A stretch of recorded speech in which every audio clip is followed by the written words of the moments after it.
ఇప్పుడే జీ5 app download చేయండి. చూడండి మీ ఫేవరెట్ టీవీ షోస్ ఎప్పుడైనా ఎక్కడైనా. నా సంతోషం వెతుక్కుంటూ వెళ్ళిపోతున్నాను.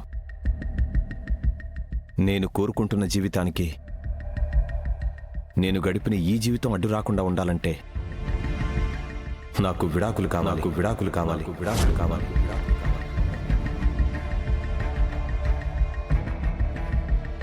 నాకు కష్టాలు కన్నీళ్లను మాత్రమే ఇచ్చిన ఈ బంధం నుంచి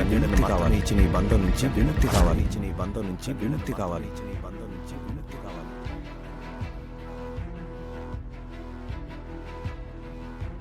జగదాత్రి, మీ అన్నయ్య చెప్పింది విన్నావు కదా?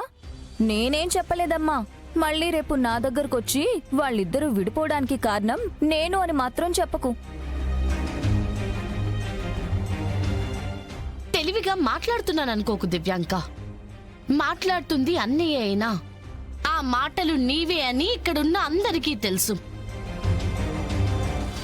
నీ అతి తెలివి ప్రదర్శన మా దగ్గర చూపించకు దివ్యాంక.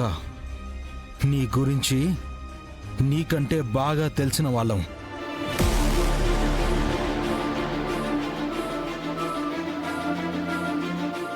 ప్లీజ్ అన్నయ్య, మీ మాటలు కఠినంగా ఉన్నా మీరు దాచుకుంటున్న కన్నీళ్లు, వదిన మీద ప్రేమ అందరికీ కనిపిస్తున్నాయి.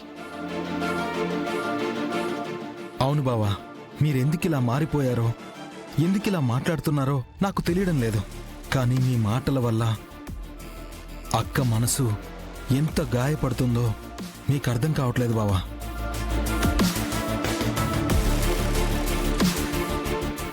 మీ మాటలు వెనక ఒక బలమైన కారణమైనా ఉండాలి, లేదా బలవంతమైనా ఉండాలి. నాకు జరిగిన అన్యాయాన్ని తట్టుకోలేక పరువు పోతుందని ప్రాణం తీసుకున్నానే అనుకో. మన మధ్య జరిగిన విషయం ప్రపంచానికి తెలుస్తుంది. అప్పుడైనా కౌశికి నిన్ను వదిలేస్తుంది. నీ వల్ల కాదంటే చెప్పు సురేష్.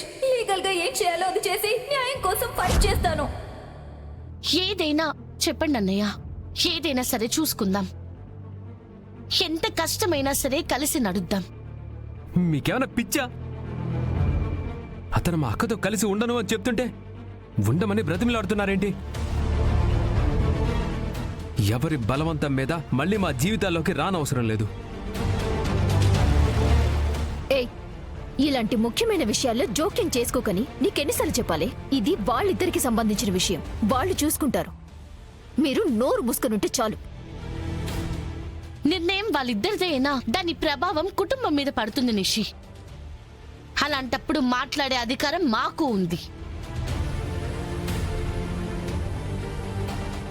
ప్లీజ్ జగదాత్రి, నాకు మాట్లాడాలని లేదు.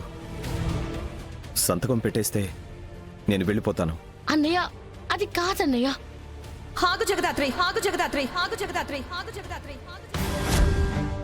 నువ్వెవరిని అడగాల్సిన అవసరం లేదు.